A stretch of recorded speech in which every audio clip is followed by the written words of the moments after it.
Bahkan sebelum kita masuk ke materi pembelajaran ya, kita terlebih dahulu mempelajari mengenai professional skill atau kita mengenalnya sebagai soft skill gitu kan. Jadi tidak hanya belajar cloud computing, tapi kita juga mendapatkan pembelajaran mengenai soft skill.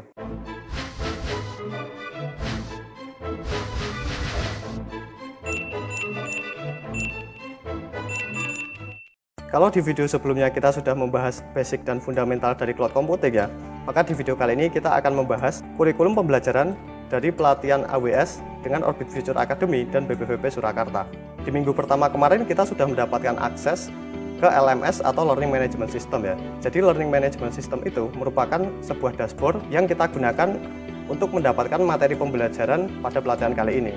LMS sendiri sebetulnya terbagi menjadi dua, di mana Orbit Future Academy punya LMS-nya sendiri dan Amazon itu punya LMS-nya sendiri, atau kita menyebutnya Canvas ya.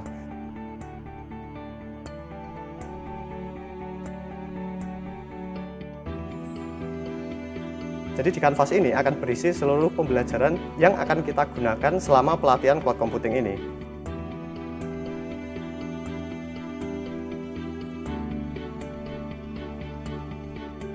Bahkan sebelum kita masuk ke materi pembelajaran ya, kita terlebih dahulu mempelajari mengenai professional skill atau kita mengenalnya sebagai soft skill gitu kan.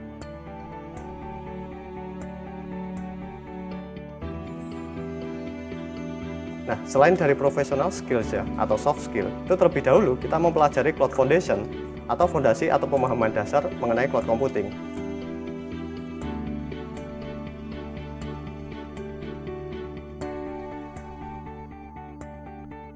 Jadi kemarin sudah dijabarkan bahwa fondasinya atau pemahaman fundamentalnya adalah cloud computing itu merupakan penyedia jasa IT resource ya dari pihak ketiga, dan orientasinya pasti orientasi bisnis gitu kan. Dimana ketika kita membutuhkan IT resource ya, apapun itu, baik itu storage maupun compute atau security atau yang lainnya, mereka menawarkan jasa tersebut gitu kan.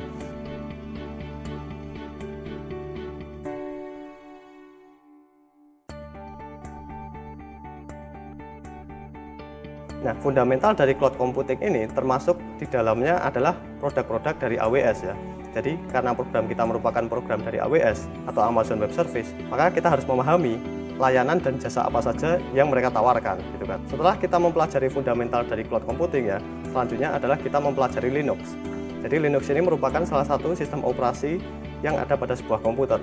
Memang tidak hanya Linux ya, kita bisa belajar melalui operating system yang lain, hanya di modul ini memang kita harus mempelajari Linux.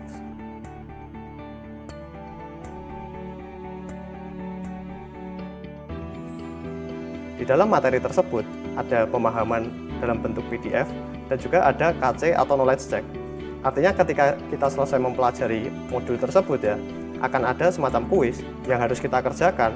Dan untuk bisa lulus, itu kita harus memperoleh nilai minimal 80%.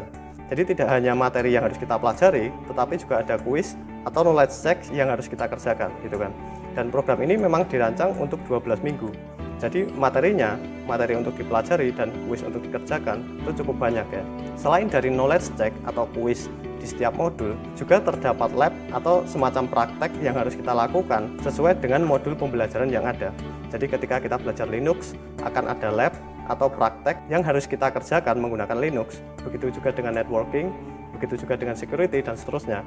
Artinya kita juga harus mengerjakan lab atau semacam prakteknya, seperti itu. Setelah kita menyelesaikan semua modul ini, di bagian akhir akan ada exam atau ujian yang harus kita ambil untuk mendapatkan CCP atau Cloud Computing Practitioner dari AWS atau Amazon Web Service.